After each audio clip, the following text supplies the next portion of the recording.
Okay, so we're going to take a look at the scrolling moving credits.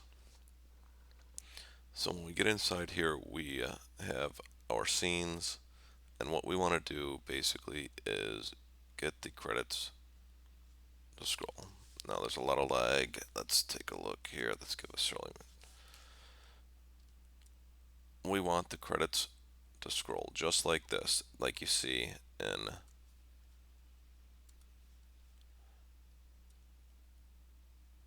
the video here.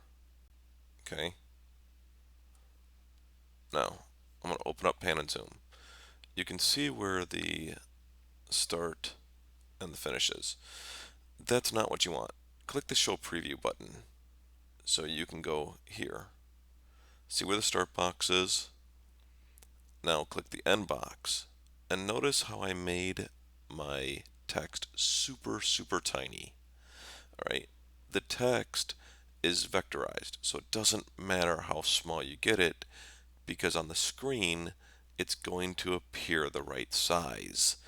What matters is how close you get these boxes, and everything in here is manual, so there's no grid or anything else that you can line up. So you can start it over here, you can start it anywhere. I mean, even if you move it all the way to the side and you have them on the side, it'll still look like it's in the middle of the screen, because what you want is the text in the middle of these boxes to make it look like it's in the middle of the screen. Um, let's go. You can click apply, or I'll click cancel. But that is the basic fundamental to making scrolling text. It's how far it is away from those boxes as to how fast that will scroll. This tutorial will show you how to create a scrolling credits effect in the Doodly animation software. You can see that mine was scrolling pretty fast because it was really close to those boxes. If I made the text even smaller on the canvas, it would go a lot slower. So I can come in here and I can say, you have to manually select everything in Doodly. Let's go here. Let me zoom in on this.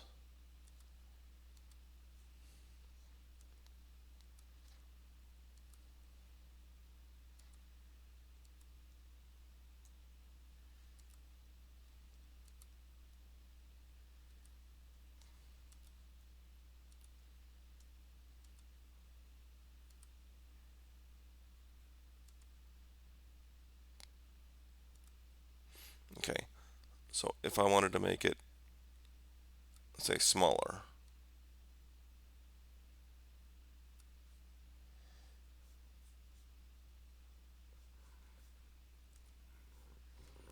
you can see here what I ultimately want is I want the end box. Take show preview.